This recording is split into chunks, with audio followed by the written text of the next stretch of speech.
Thank you so much आप लोगों को कि इतनी देर किसी को बैठ के सुनना सबसे बड़ी बात ये होती है, क्योंकि जब वहाँ पे हम बैठ के किसी को सुनते हैं तो उतना पेशेंस रखना पड़ता है, ये मुझे लगता है। और एक्चुअली मैं 26 साल की हूँ। 2011 में चलती ट्रेन से मुझे कुछ बदमाशों ने, मैं वॉलीबॉल चैंपियन भी रह चुकी हूँ, 2011 में चलती ट्रेन से मुझे बदमाशों ने एक गोल्ड चेन पहनी थी, चलती ट्रेन से मुझे उठा के बाहर फेंक दिया था। लखनऊ से दिल्ली आ रही थी मैं। कंपार्टमेंट में बहुत सारे, जनरल कंपार्टमेंट था, बहुत सारे लोग थे, किसी ने मना नहीं किया। एक प्लेयर का जो स्पिरिट होता है वो अपने आप, जब कोई छीनने की कोशिश करता कुछ भी, वो देता नहीं है, तो मेरे में भी था। मैंने मना किया और उन्होंने मुझे चलती ट्रेन से, वो 4-5 थे, उन्होंने बाहर फेंका। दुर्भाग्य ये था कि उसी समय दूसरी ट्रैक से ट्रेन आई और मैं उस ट्रेन में टकराई, फिर नीचे गिरी, दोनों ट्रेनें निकल गईं। कुछ देर बाद मैंने हाथ को ऐसे रख के उठने की कोशिश किया तो देखा कि मेरा पैर कट चुका था। थाई को उठा के देखा, मेरा पैर ऐसे जीन्स में लटका हुआ था, ब्लड फोर्सफुली निकल रहा, दूसरे पैर की हड्डियाँ टूट टूट के बाहर निकल चुकी थी। पूरी रात मैं चिल्लाती रही ट्रैक पे, छोटे छोटे पत्थर होते ऐसे चिल्लाती रही कि कोई बचा ले, कोई नहीं आया बचाने। और जब पूरी रात चिल्लाते चिल्लाते इतना कि मुझे दिखाई भी देना बंद हो गया, जब ट्रेन आता था तो वाइब्रेट होता था। इतना ही नहीं, फ्री का इनविटेशन भी लोगों को मिल गया था, कुछ लोगों को। ट्रैक पे आपने ट्रेन की ट्रैक पे छोटे छोटे चूहे देखे होंगे, मेरे कटे हुए पैर पे आग के मेरे पैर कुतर रहे थे। मैं ब्रेन कॉन्शियस मेरा पूरा काम कर रहा था मेरे, लेकिन बॉडी में कोई भी मूवमेंट नहीं था। पूरे पल में वही चीज़ें सोच कि कैसे मैं अपने आप को कैसे बचा पाऊँ। लेकिन करीब पूरी रात ऐसे बीता। सुबह गांव वालों ने मुझे बरेली डिस्ट्रिक्ट हॉस्पिटल यूपी में है, वहाँ पे हुआ था ये। सुबह गांव वालों ने मुझे उठाया, डिस्ट्रिक्ट हॉस्पिटल ले जाके रखा, तो फार्मासिस्ट, डॉक्टर, सीएम जितने लोग थे आपस में बातें कर रहे, अरे हमारे पास तो एनेस्थीसिया नहीं है, ब्लड नहीं है, इसका इलाज शुरू करें तो हम कैसे करें। मुझे भी नहीं दिखाई तो नहीं, लेकिन मेरा सुनाई दे रहा था सब कुछ वहाँ पे। कहाँ से हिम्मत आई मुझ में, मुझे भी नहीं पता। मैंने बोला वहाँ पे कि सर जब मेरा पूरा पैर कटा, तब मैंने इतनी देर रेलवे ट्रैक पे थी, मैं उस चीज़ को बर्दाश्त किया, तो अभी तो आप मेरे अच्छे के लिए मेरे पैर काटेंगे। शायद आपको यकीन नहीं होगा, या फिर कभी आप लोगों ने ये चीज़ नहीं देखी, कोई डॉक्टर या फार्मासिस्ट अपना ब्लड दे के किसी पेशेंट को बचाया। मेरी इस बात को सुनने के बाद वहाँ के डॉक्टर और फार्मासिस्ट दोनों ने एक एक यूनिट ब्लड दिया और मेरे पैर को बिना एनेस्थीसिया अलग कर दिया गया। आज भी मैं उस दर्द को महसूस करती हूँ। जब भी मैं जब बोलती हूँ तब मैं वो चीज़ें महसूस करती हूँ। उसके बाद जब बात मीडिया में आई, लोगों को पता चला कि रिमा नेशनल प्लेयर है, KGMC king George medical college Lucknow में एडमिट करा, लखनऊ से फिर sport minister, AIIMS trauma centre Delhi. तब तक सब ठीक ठाक चल रहा था, प्लेयर होने की वजह से अच्छा ट्रीटमेंट मिलना शुरू हुआ। करीब 4 महीने मैं एम्स में रही। एम्स में रहने के बाद जब मैं थोड़ा ठीक हुई, करीब 25 दिन बाद जब ठीक हुई, न्यूज़पेपर में गोल गोल लिख के आ रहे कि अरुणिमा के पास टिकट नहीं था, अरुणिमा ट्रेन से कूद गई। उसका खंडन किया घर वालों ने, फिर बोला कि अरुणिमा सुसाइड करने गई थी। जिस लड़की का शरीर का एक अंग कट चुका, पूरी जिंदगी का पता नहीं कि व्हील चेयर या बैसाखी या पता, यहाँ तक कि मेरे स्पाइन में 3 फ्रैक्चर था, मुझे ये भी नहीं पता था कि मैं बेड से उठ भी पाऊंगी कि नहीं। अंदाजा लगाया जा सकता, सिर्फ अंदाजा लगाया जा सकता है कि उसकी दिलो दिमाग पे क्या चल रहा होगा, उस परिवार की क्या स्थिति रही होगी जब जिस परिवार की एक यंग एज लड़की का इस तरीके का सिचुएशन हुआ हो। फिर भी कहते हैं कि जहाँ चाह होती वहाँ राह मिली जाती है। एम्स के हॉस्पिटल के बेड पे मैंने डिसाइड किया, क्योंकि अपनी बातें हम चिल्ला चिल्ला के करें, वो सिस्टम की इतनी हाई लेवल की बातें हो रही थी कि हम एक मध्यम वर्गीय फैमिली से थे, हम अपनी बातें चिल्ला चिल्ला के कह रहे थे, लेकिन कोई नहीं सुन रहा था। लेकिन कहते हैं मैंने अपने दिल दिमाग अंतरात्मा से ये चीज़ सोच लिया कि ठीक है, आज आपका दिन है, जितना चाहो बोल लो, एक दिन तो मेरा दिन आने वाला, मैं प्रूफ कर दूंगी कि मैं क्या हूँ, मैं क्या थी, ये मैं प्रूफ कर दूंगी। हॉस्पिटल के बेड पे डिसाइड किया वॉलीबॉल लाइफ का सबसे टफ गेम करना है, तब मैंने माउंटेनिंग चुना। जब मैंने माउंटेनिंग कहने और करने में बहुत फ़र्क होता है। जब मैंने माउंटेनिंग की बात सोची और लोगों के सामने, सबसे बड़ी चीज़ थी सही गाइडेंस में ट्रेनिंग लेना, दूसरा स्पॉन्सरशिप। इतना बड़ा एक साथ तो मैंने 40 से 50 लाख मैंने वाकई में कभी नहीं देखे थे पहले। मेरे लिए बहुत बड़ी चीज़ थी वो इकट्ठा कर पाना। जब मैंने लोगों के सामने रखा कि मैं माउंटेनिंग करना चाहती हूँ, एवरेस्ट के लिए मुझे ट्राई करना है, हर किसी ने मुझे बोला कि क्या है, पागल हो चुकी हो क्या, तुम्हारा दिमाग खराब हो चुका, तुम कभी नहीं कर सकती माउंटेनिंग। एक पैर आर्टिफिशियल है, दूसरे में रॉड है, और तुम्हारा दिमाग खराब है, स्पाइन में भी फ्रैक्चर है, तुम पागल होगे, चुपचाप कोई नौकरी करो, जीवन यापन करो। क्योंकि लोगों का सबसे बड़ा प्रॉब्लम ये होता है, लोग फिजिकल देखते, पैरों को मेरी अंतरात्मा में क्या चल रहा था वो तो किसी को पता ही नहीं था। मुझे लगता है कि आज यहाँ पे मैं भी सुबह से देख रही हूँ, इतने अच्छी अच्छी चीज़ें मैंने सीखी यहाँ पे। बहुत बड़े बड़े स्पीकर को शायद आप लोगों ने भी सुना, आज मैं भी आपको यहाँ पे कि चाहे जितना मोटिवेट करूँ, चाहे जितना चीज़ें मैं बताऊँ, लेकिन मुझे लगता है सबसे बड़ा मोटिवेटर कौन होता? आप खुद। जिस दिन किसी भी लक्ष्य के प्रति आपकी अंतरात्मा जाग गई, आपको कोई नहीं रोक सकता उस लक्ष्य को पाने में। ये मैं किताब से बातें नहीं बोल रही हूँ, ये मैं एक एक पल मैंने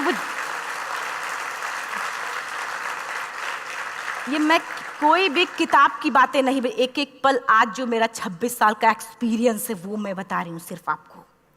उसके बाद किसी तरीके से मैनेज किया मैंने। भाई साहब, मेरा परिवार मेरा बैकबोन था। परिवार ने मुझे, भाई साहब ने मुझे कहा कि मैडम बछेंद्री पाल जिन्होंने 1984 में एवरेस्ट समिट किया, उनसे मिलते हैं, वो जरूर कुछ ना कुछ करेंगे। हॉस्पिटल से निकलने के बाद मेरे राइट लेग में स्टिचेस लगी थी। मैंने डायरेक्टली घर जाने की बजाय, जब लोग ये सोचते हैं कि मुझे अपना जीवन यापन कैसे करना है, जब लोग ये सोचते हैं कि मुझे अपनी ज़िंदगी के मेरे दिमाग में सिर्फ 2 चीज़ें चल रही थी, मुझे इनका जवाब कैसे देना है और एवरेस्ट समिट कैसे करना है। फर्स्ट तुरंत गए बछेंद्री मैम के पास। जब मिले, मैम ने फर्स्ट टाइम जब मुझे देखा तो उन्होंने कहा, अरुणिमा, उनकी आंखों में आंसू आ गए। उन्होंने बोला, अरुणिमा, तूने ऐसी हालात में एवरेस्ट जैसे दुरूह पहाड़ के बारे में सोचा तो तूने अपने अंदर तो एवरेस्ट फतह कर लिया, अब तो सिर्फ लोगों के लिए। मेरे परिवार को छोड़ के बाहर की पहली ऐसी महिला थी जिन्होंने मुझ पे भरोसा किया था कि हाँ अरुणिमा, तुम कर सकती हो। मेरे लिए वही बहुत बड़ी चीज़ थी। प्लानिंग भी कर ली, मैम भी मिल गई, सब हो गया। लेकिन जब उतरते हैं फील्ड में तब पता चलता कि हम क्या हैं।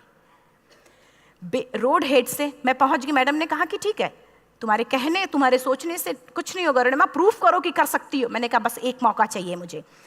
वाकई में जब मैं माउंटेन में पहुंची, रोड हेड से बेस कैंप लोगों को 2 मिनट लगता था, मुझे 3-3 घंटे लगते थे, क्योंकि मेरे राइट लेग की हड्डियां भी नहीं जुड़ी थी। लेफ्ट मेरा आर्टिफिशियल लग चुका था, लेकिन स्टंप एकदम रेड, उसका मतलब घाव एकदम नए थे। मैं अगर पैर रखती थी तो मेरे पैर से जोर से अगर दबा देती थी तो पैर से मेरे ब्लड आने लगता था। सारे लोग नॉर्मल थे वहाँ पे। हर कोई ये बोलता कि एक पीक के लिए जाते थे तो हर कोई मुझे ये बोलता कि अरुणिमा, तुम धीरे धीरे आओ। मेरे दिमाग में हर बार यही बात चलती थी कि क्या है, मैंने एवरेस्ट का प्लान किया, मैं इनके बराबर भी नहीं चल पा रही हूँ। खुद से संकल्प लिया कि कोई बात नहीं, एक दिन ऐसा आएगा कि मैं इनसे पहले जाऊँगी।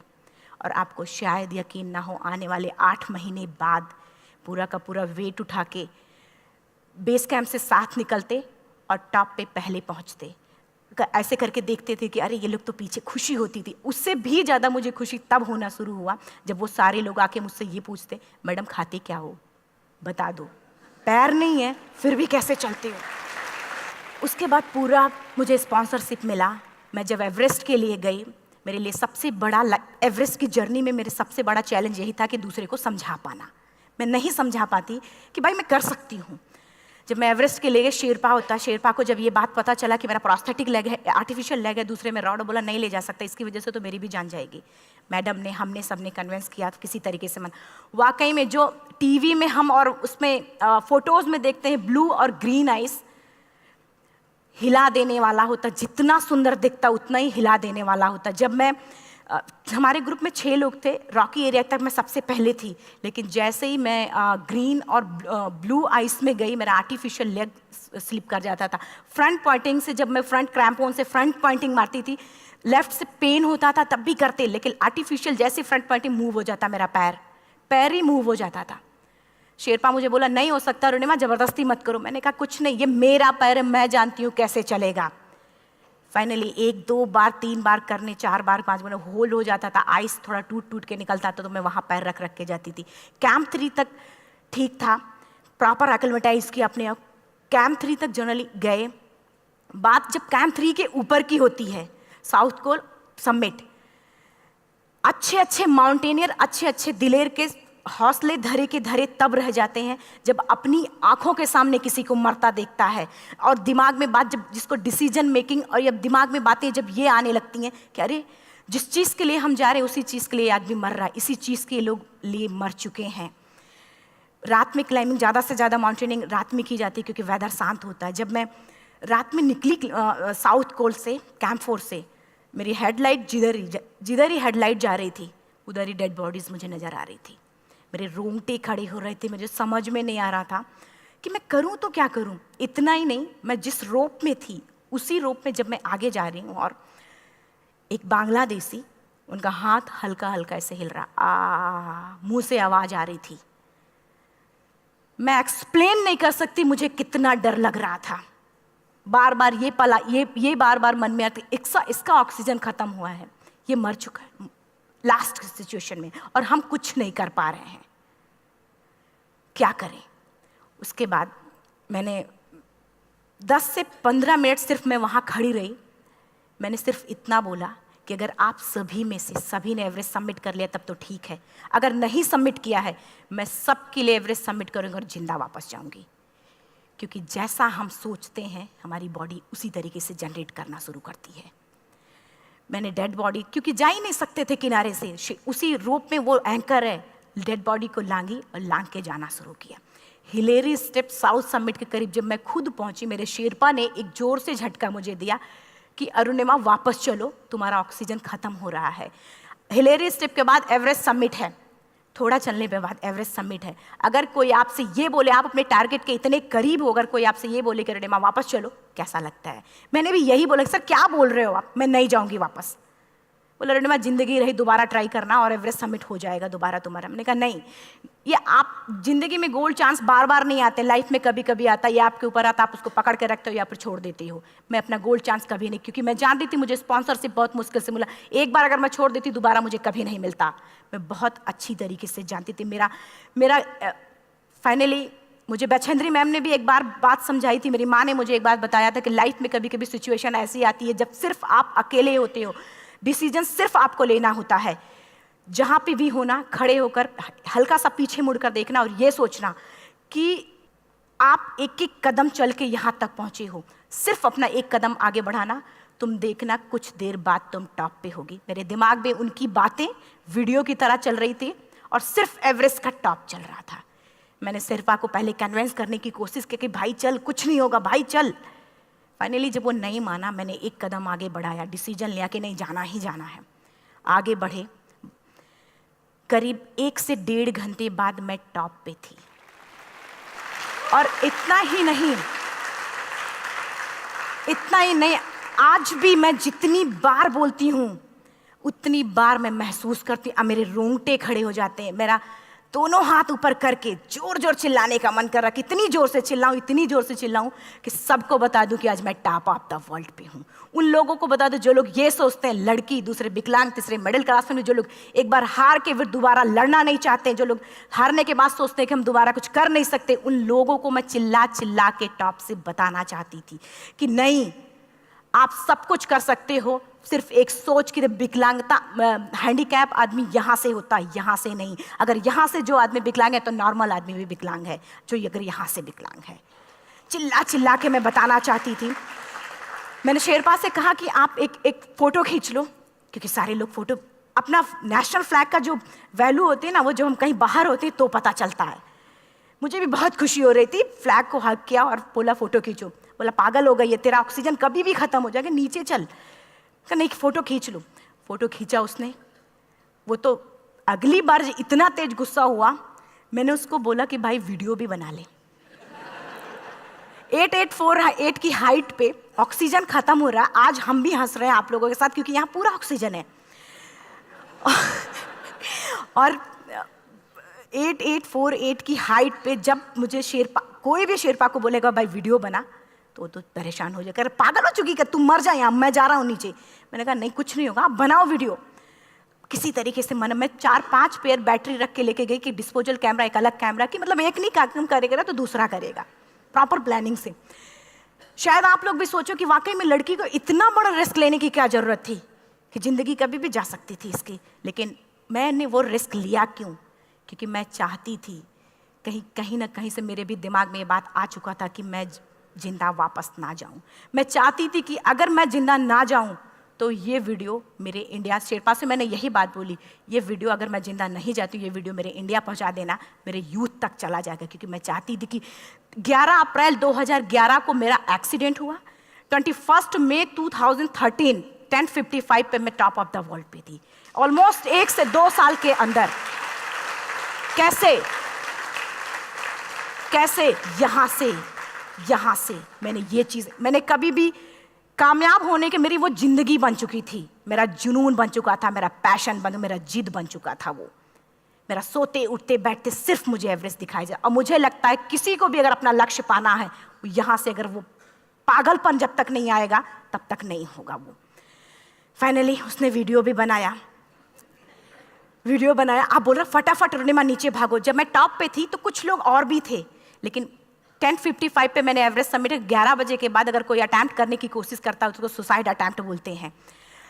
जैसे ही मैं नीचे चलना शुरू की, मैंने कहा भाई हाँ चल नीचे चलते हैं। ज़्यादा से ज़्यादा मौतें नीचे आते वक्त होती हैं एवरेस्ट पे। जब मैं नीचे आ रही हूँ, थोड़ा दूर ही मैं नीचे चली थी, मेरा ऑक्सीजन पूरी तरीके से ख़त्म। सिर्फ अंदाज़ा लगा सकता कि जब ऑक्सीजन ख़त्म हुआ क्या परिस्थिति रही होगी। मैं ऐसे नीचे गिर गई और शेरपा मुझे बोल रहा कि रोनिमा मुझे यकीन नहीं था कि तू एवरेस्ट सबमिट कर पाएगी, लेकिन फिर भी तूने किया। मैं चाहता हूँ कि रोनिमा जिंदा चल, तू वापस उठ, खड़ी हो। मुझे खड़ा करने की वो कोशिश कर रहा था बार बार, मैं खड़ी नहीं हो पा रही थी, वाकई में दम ही नहीं था। लेकिन फिर भी कहते हैं कि जैसे हमारे नियम होते हैं वैसे ऊपर वाले के भी नियम हैं। उसकी लिस्ट में जब मेरा नाम नहीं है तो वो मुझे नहीं ले जा सकता। अगर दूसरी चीज़, मेरा कॉन्सेप्ट एकदम क्लियर हो चुका था। जब रेलवे ट्रैक पे मैं थी, रेलवे ट्रैक पे 7 घंटे में पड़ी थी, 49 ट्रेन अप डाउन हुई थी, तो मेरा कॉन्सेप्ट एकदम क्लियर हो चुका था। इसका मतलब है कि ऊपर वाले ने अगर मुझे कुछ बचाया है तो कुछ ना कुछ इतिहास रचने के लिए बचाया है। मैंने पॉजिटिव तरीके से सोचा। और उसी समय एक ब्रिटिश क्लाइंबर नीचे से ऊपर आ रहा था और उसके पास 2 ऑक्सीजन, तो उसने एक को वहीं फेंका और दूसरे को लेके नीचे जाना शुरू किया क्योंकि वेदर ख़राब था। मेरा शेरपा मुझे एंकर किया और जाने लगा नीचे, और वो फटाफट उसको लेके आए, मुझे लगाया।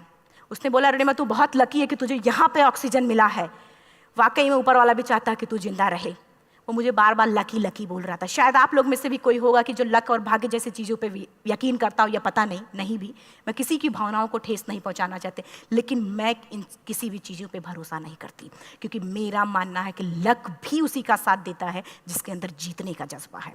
अगर आपके अंदर जीतने का जज्बा नहीं है, चारों तरफ सिर्फ बहाने होते हैं, सिर्फ बहाने, इतना सारा एक्सक्यूज़ होता है। शायद मैं भी अगर वापस आ गई होती तो मैं बोल देती मेरा ऑक्सीजन खत्म है, कोई मुझसे पूछने ना बछेंद्री मन ना मेरा परिवार, कोई भी मुझे पूछने नहीं आता। लेकिन क्या कभी मैं अपने आप को समझा पाती? कभी नहीं। फाइनली जो भी था, लक भाग्य किस्मत में नीचे आ रही थी, बहुत खुश थी। माउंटेन, डेड बॉडीज, मेरा शेरपा, ये लोग थे। मैं किसी से शेयर भी नहीं कर पा रही थी कि अरे मैंने एवरेस्ट सबमिट किया, किसी से शेयर भी नहीं कर पा रहे थे। फटाफट मैंने नीचे हील मार के, हमारे से हील मार के नीचे आ रहे थे। एकाएक मेरा प्रोस्थेटिक लेग, पूरा का पूरा लेग ही निकल गया। -60 डिग्री तक टेम्परेचर डाउन हो जाता है एवरेस्ट पे। मेरा हाथ वगैरह ये सब ऐसे मूवमेंट, ऐसे मुड़ नहीं रहा था, ब्लड निकलने लगा था, ये सब यहाँ तक। मुझे शेरपा से मैं बोल रही हूँ कि ऑलरेडी मेरा पैर कटा हुआ है, अगर दिमाग में ये बात है कि मेरा हाथ भी काटना पड़ेगा, कैसा लगेगा मेरा दिमाग। क्योंकि ये ऐसा मूवमेंट, रेड 3 स्टेज होती हैं। रेड मेरा हो चुका था, रेड, ब्लैक, ब्लू, ब्लैक हो तो काटना पड़ेगा। तो बार बार मैं बोल रही हूँ शेरपा से कि भाई हाथ मेरा कुछ हो रहा है, इसमें मूवमेंट नहीं हो रहा है, यहाँ सबसे ब्लड हो रहा है। बोला रोनिमा कुछ नहीं, जितना नीचे जाएंगे उतना अच्छा होगा। प्रोस्थेटिक लेग मेरा निकल चुका है, मैं रुकी हूँ, मेरा ऑक्सीजन चल रहा, बड़े मुश्किल से, लक भाग्य किस्मत जो भी था मुझे मिला था। शेरपा मेरे आगे है, लास्ट मोमेंट तक वो मुझे बोलेगा, अगर वो मैं नहीं चलती वो मुझे छोड़ के चला जाए। गलती उसकी भी नहीं होती, क्योंकि वो क्या करे, क्लाइंबर की वजह से, या तो अपनी जान वो भी दी, गलती उसकी भी नहीं है। लास्ट में मेरी आंखों से आंसू निकलने लगा। मैंने सोचा क्या करूँ अब, रोने अपने आप आंसू ने कहीं ना कहीं से आ ही जाता है। दूसरे पल मुझे समझ में आ गया कि रोने धोने से कुछ नहीं होगा। मैंने आंसू को पोंछा और रोप, जो मेरी रोप थी, रोप को पकड़ा, दूसरे हाथ से आर्टिफिशियल लेग को, पैर को घसीट के चलना शुरू हो गया, क्योंकि मेरे पास यही था। ये तो दूसरा था, गिव अप कर दो ही चीज़ थी। पैर को घसीट चलना शुरू हुआ। कुछ दूर नीचे चलने के आने के बाद रॉक था, उसमें घुसे, पैर को खोला, सही किया, फिर नीचे चलना। Camp 4 to summit to camp 4 3500 feet है, और इसमें टोटल जनरली लोग 16 से 17 घंटे में सबमिट कर लेते हैं। मुझे टोटल 28 घंटे लगे थे। हर माउंटेनियर, चाहे बाहर का या फिर इंडिया का, हर किसी ने ये मान लिया था कि अरुणिमा जिंदा वापस नहीं आएंगी। हर किसी ने ये चीज़ मान लिया था। लेकिन मुझे लगता, जब मैं वापस साउथ पोल पहुंची, जब मैं टेंट का जिप खोला, मैंने हर किसी ने कहा कि अरे तू यहाँ है, हम तो सब सोच लिए थे तू चली गई। हर किसी ने ये बोला था। फिर सब खुशी मना रहे थे हम सब। देखिए, ये सब बताने का मेरा सिर्फ एक मकसद था कि सब कुछ हम में है, हम जैसा चाहें वैसा कर सकते हैं। ऑलरेडी टाइम हो चुका है। मैं एक 4 लाइन की पंक्ति सिर्फ बोलूँगी। मैं एक्चुअली, मेरा एम है कि मैं वर्ल्ड के जो कॉन्टिनेंट के हाईएस्ट पीक समिट करूं। एशिया का एवरेस्ट हो चुका है, अफ्रीका किलिमंजारो हो चुका है, यूरोप का एल्ब्रुस हो चुका है। 23 नवंबर को मैं जा रही हूँ ऑस्ट्रेलिया हाईएस्ट पीक के लिए। बस आप लोगों की गुड विशेस चाहिए। और 4 लाइन, अभी तो इस बाज की असली उड़ान बाकी है, अभी तो इस बाज की असली उड़ान बाकी है, अभी तो इस परिंदे का इम्तहान बाकी है, अभी अभी मैंने लांघा है समुद्रों को, अभी तो पूरा आसमान बाकी है। Thank you so much. Thank you.